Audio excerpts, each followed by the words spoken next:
మన ప్రభువును రక్షకుడైన యేసుక్రీస్తు నామంలో ప్రియులైన వారందరికీ కూడా హృదయపూర్వక వందనాలు తెలియజేస్తూ ఉన్నాను.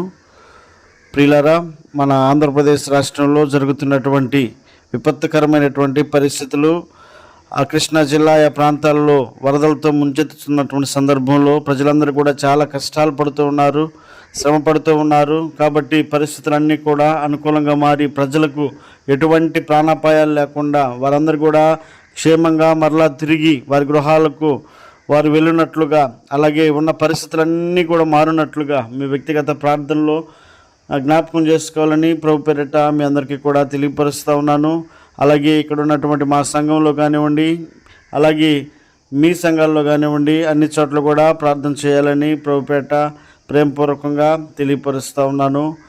దేవుడు మన రాష్ట్రమును, మన దేశమును, ఆయా ప్రాంతాల్లో ఉన్నటువంటి పరిస్థితులన్నింటినీ కూడా చక్కదిద్ది మరలా తిరిగి క్షేమస్థితిని కలుగు చేయనుగాక. ఆమె.